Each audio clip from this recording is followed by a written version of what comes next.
बिस्मिल्लाहिर्रहमानिर्रहीम। अस्सलाम वालेकुम। एजाज़ अली ख़ान आज़ादी 47 चैनल के तवज्जुह से अपने तमाम पाकिस्तानी बहनों और भाइयों से मुखातिब है।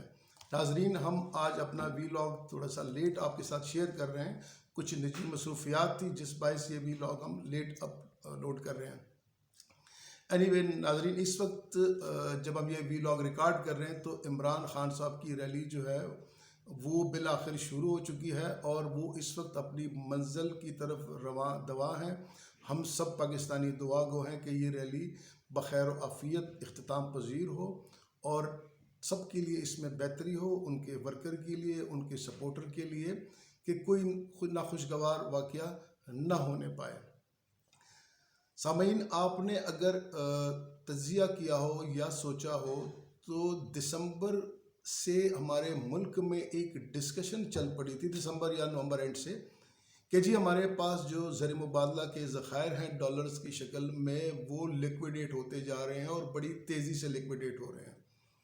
और हमारे जो सो कॉल्ड फ़िलासफ़र हैं जो कि हमें मीडिया पे नज़र आते हैं, उनकी आए रोज़ ये गुफ्तगू चल रही थी कि जी आज हमारे पास 10 अरब डॉलर रह गए हैं, आज 9 अरब डॉलर रह गए हैं, आज 8 अरब डॉलर रह गए हैं।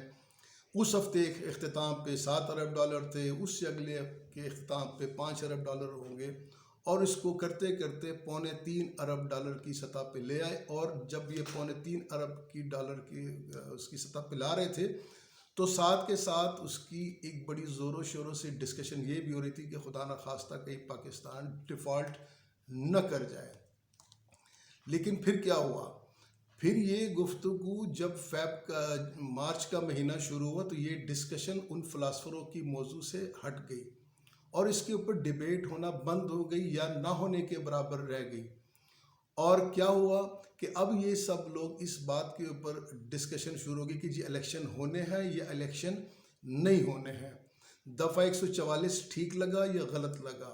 साथ में ज़िले शाह शहीद का भी एक मैटर बीच में आया, नाखुशगवार वाक़या हुआ। 3 दिन उसके ऊपर डिस्कशन हुई और जैसे हमारे मुल्क का मिजाज है और अलमिया ये है कि इस तरह के केसेस जो हैं वो 2, 3, 4 दिन बाद या हफ्ते 10 दिन बाद सर्द खानों की जीनत बन जाते हैं और वो फाइलें फिर वहाँ पे गलती और सड़ती जाती हैं और कोई नहीं पूछता। लेकिन हमारे मुल्क का अब अलमिया है, क्या किया जाए? साथ ही साथ इलेक्शन की डेट कौन अनाउंस करेगा? प्रेसिडेंट करेगा, गवर्नर करेगा, चीफ इलेक्शन कमिश्नर करेगा, हाई कोर्ट में चले गए, सुप्रीम कोर्ट में चले गए, एक सूबे की डेट अनाउंस हो गई। और ये इस तरह के मल्टीपल इश्यूज़ और सब्जेक्ट हैं जिनके ऊपर गुफ्तगू हो रही है।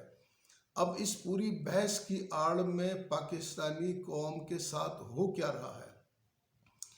हो ये रहा है कि जी 8000 कंटेनर पोर्ट पे फंसे हुए हैं।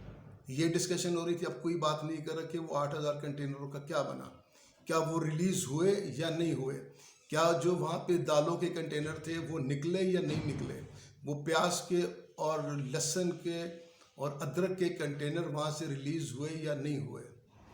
ये सब लग ऐसे रहा है कि ये प्री प्लान्ड था उन माफिया की तरफ से और उन लोगों की तरफ से कि हम इस मुल्क में महंगाई की लहर कैसे ले आएं और हम नाजायज़ मुनाफा कैसे कमाएं।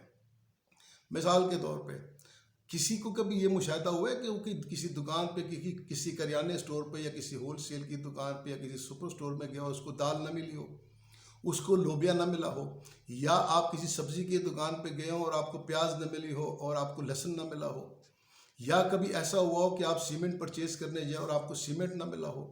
सरिये का रेट 70-60% बढ़ गया। कभी आप सरिया लेने गए हो और आपको हार्डवेयर वाले ने कहा कि जी सरिया नहीं है। आप कोई केमिकल लेने गए हो, कोई ऐसी चीज़ जो केमिकल से बनती है और वो आपको न मिली हो।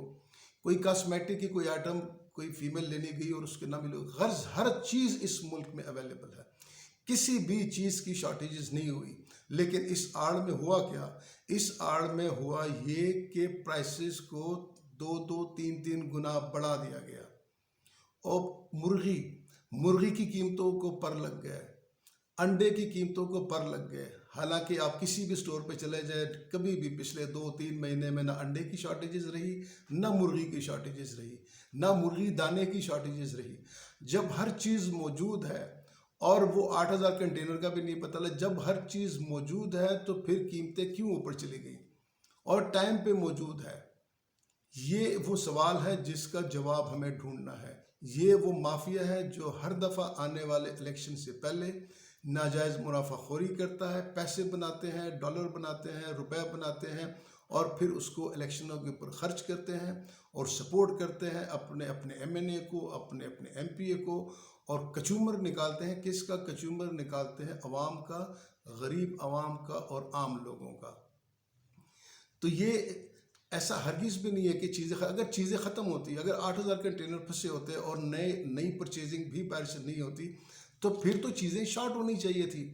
گھی کی قیمتیں کہاں چلی گئی؟ کبھی ایسا ہوا ہے کہ آپ گئے ہو اور آپ نے کوکنگ آئل خریدنا چاہا یا گھی خریدنا چاہا یا ڈالڈا گھی خریدنا چاہا اور آپ کو دکانداروں نے کہا کہ جی ڈالڈا نہیں ہے، کوکنگ آئل نہیں ہے؟ کسی نے ایسا نہیں کہا. Every thing is available in sufficient quantity. گندم کبھی ایسا ہوا ہے کہ کوئی بھوکا سویا ہو؟ کسی کو، ہاں مہنگی کی وجہ سے آپ بھوکے سو سکتے ہیں، لیکن ایسا کبھی نہیں ہوا کہ آپ گئے ہو اور آپ کو گندم نہ ملو. وافر گندم بھی موجود ہے لیکن گندم کی قیمت، آٹے کی قیمت ملٹیپلائی ہو گئی ہے. یہ وہ مافیا ہے جو اس طریقے کی صورتحال سے فائدہ اٹھاتا ہے اور اس میں سب انوالو ہیں. اس میں پوری کمیونٹی انوالو ہے اور اس میں ٹارگٹ کون سا؟ ٹارگٹ صرف ایک ہے، ٹارگٹ از دی عوام. جو نشانہ باز ہے وہ یہ مافیا ہے اور جس کو نشانہ کیا جا رہا ہے وہ عوام ہے. تو اس صورتحال سے ہم کیسے نکل سکتے ہیں؟ یہ بڑوں کا کام ہے، یہ ان لوگوں کا کام ہے جو اس کے اوپر اپنا انفلوئنس ڈال سکتے ہیں اور اس کو سمجھ سکتے ہیں. ہم جب گفتگو کرتے ہیں تو گفتگو میں آج کل ڈسکشن یہ ہوتی ہے کہ جی الیکشن کیوں نہیں ہوں گے؟ الیکشن اس لیے نہیں ہوں گے کہ جی امن و امان کی صورتحال خراب ہے، ہمارے پاس پیسہ نہیں ہے اور ایجنسیز نے بھی رپورٹ دے دی.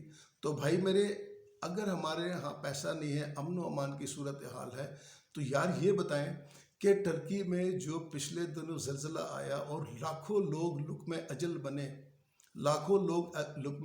تو وہ 14 تاریخ کو کیسے الیکشن کرا رہے ہیں؟